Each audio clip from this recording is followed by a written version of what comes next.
Fed Chair Powell could cause a stock market crash. Here's how. And it's not going to be maybe what you expect, as a lot of people think that, just if Fed Chair Powell moves interest rates too high, stocks don't like high interest rates, and this market is going to collapse.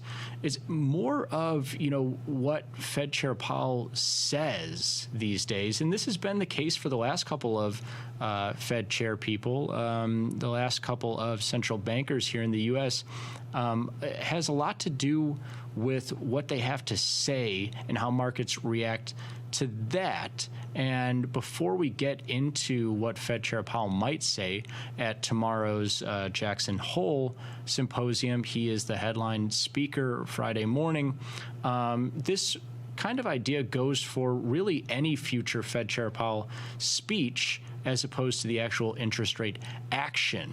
And right now, you're seeing that interest rates are high, and the market has actually performed quite well here in 2023. So, and we'll do some more digging on that in just a second. It's not necessarily that interest rates are high and stocks don't like high interest rates, and if Fed Chair Powell makes them higher, stocks really won't like that. It's more of if he says anything that changes expectations around interest rates. It's not necessarily that they don't like high interest rates. They don't like higher than expected. As you can see here, the expectations are right around 4 and 5%. The current interest rate from the Fed, the overnight rate is 5.5%. The chance of another hike in 2023 is pretty close to 50-50 at a 45% chance.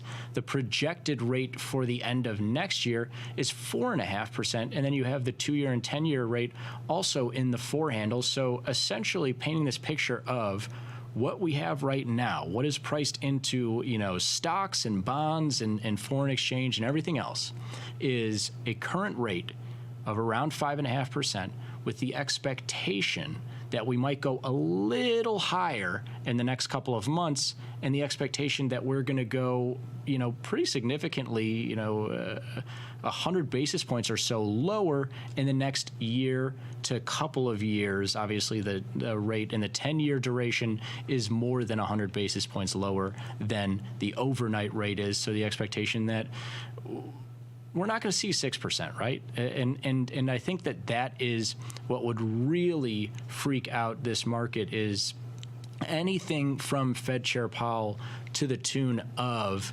higher than 6% interest rates. But all of that being said, again, it's not necessarily that the stock market doesn't like 6% rates or 7% rates or high interest rates in general.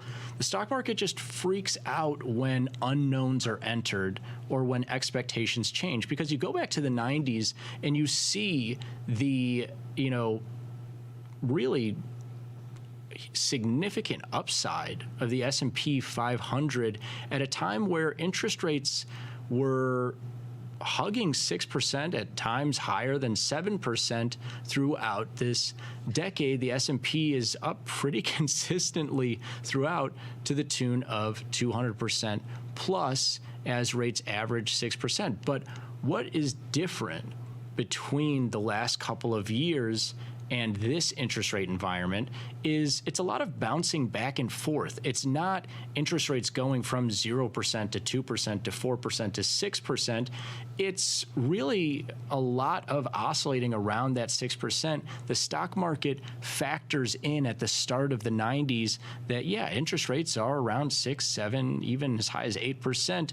But if they were to get up to 10% or 12%, something that is out of the realm of expectation or where the stock market thinks rates will be, that probably would have scared the market, similar to the last couple of years, the expectation being, either 0% rates or maybe 1 or 2%.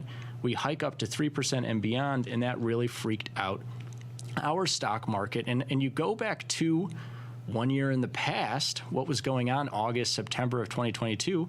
Well, it was the same Jackson Hole Symposium in the later part of August 2022, where Fed Chair Powell actually changed a little bit of the rate expectation. And you see here in blue that prior to this time frame where we have the Jackson Hole Symposium, and then in September and November, you'll remember the Fed actually hikes 75 basis points in September, another 75 in November, and interest rates are off to the races north of 4%.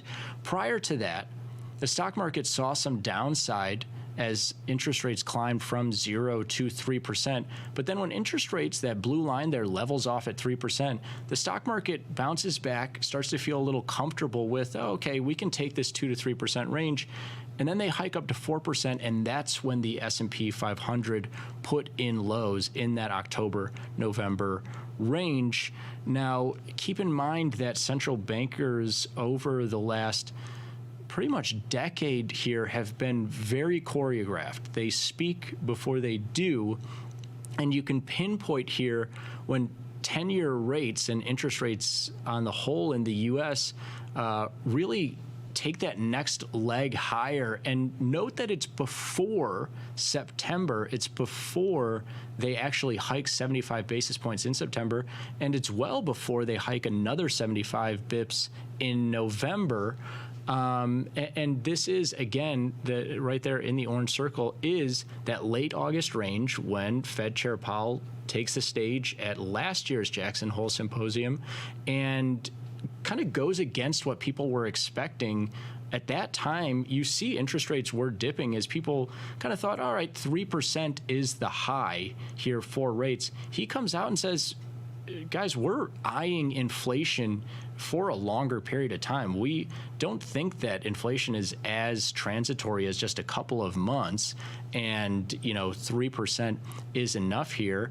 And off of that, the Fed hikes, like I say, two more 75 basis point hikes to end 2022. But he had already played his cards a little bit there from the Jackson Hole Symposium in August, and you can see here interest rates bounce back a little bit off of that symposium and then really rip to the upside even before they hike. And so this is what brings us back to where the market currently is, what's priced in, and what's expected here. And that's really what is going to shift the market at large and what could potentially cause a, stock market crash, or at least giving up the gains from this year, is the fact that stocks are okay with 5.5%.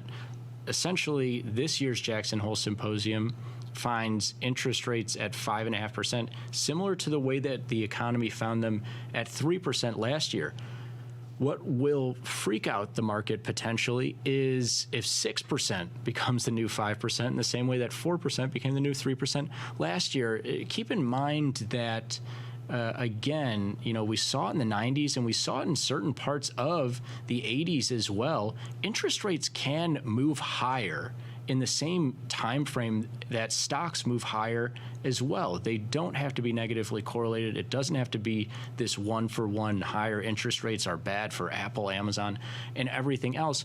What stock markets don't like is changes to expectations or more unknowns being thrown in. And where you could potentially see a crash here is if Fed Chair Powell alludes to any new unknowns like China or any potential for interest rates moving higher than what's priced in, and that would be higher than 5 to 6%. So we'll stay tuned for the Jackson Hole speech and coming other speeches from the central bank. Like I say, market not necessarily fearing 5%. That's priced in for the next year to couple of years. But what's not priced in is any talk of more than one hike or 6% or 6% for the next multiple years. Anything around that could cause significant downside in the stock market.